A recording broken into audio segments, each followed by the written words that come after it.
And now, let's begin the match in 3, 2, 1, go! Unity and FE203 quickly going out for those. Both kind of the similar path. Same on the same track. Meanwhile, Enigma going back and forth between that loading zoc. Similar autos. I think this is going to be a close match. Red is in the lead, though, currently. We're seeing FE203 really prioritize picking up from that gate. Meanwhile, the Blue Alliance is sending a lot of them towards that loading dock, giving them to Enigma and prioritizing that far shot. Drivers. Red Alliance in the lead with 17 artifacts right now. Blue Alliance just behind with 15, 16. Oh, we're in a tight game 3, here. 2, 1. We're seeing a lot of artifacts over in that blue tunnel and a lot over by that red loading zone. This is going to be a close game. It's really about who can keep their composure here and keep their artifacts on the same side of the field.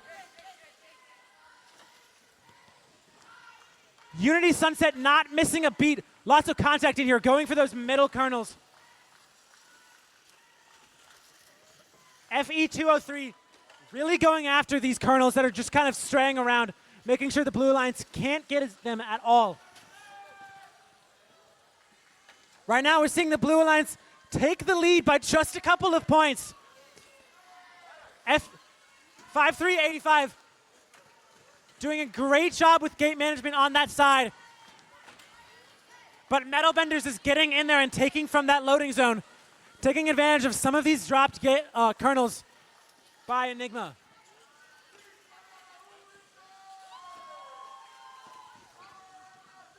Now, I think the Red Alliance is going to try and take advantage of all of those kernels or artifacts over there in that red loading zone.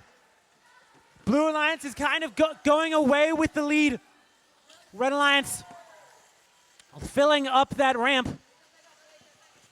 They're going to need to drop that gate soon, and when they do, the Blue Alliance might be able to take advantage of the artifacts dropped into that loading zone. And that's exactly what we're seeing with Unity going in and just grabbing whatever they can find. We're only 23 seconds left, and we're seeing a lot of contact over here in front of them. Both teams trying to make sure they can't get as much as possible. Only 13 seconds left, and the gap is closing. And Red Alliance is now in the lead. We're going to see it's all going to come down to these parks. Who can get in? And 4 seconds left. Blue Alliance needs to get in. Red Alliance going for any kind of park. The winner, Red Alliance, with a score of 235 points.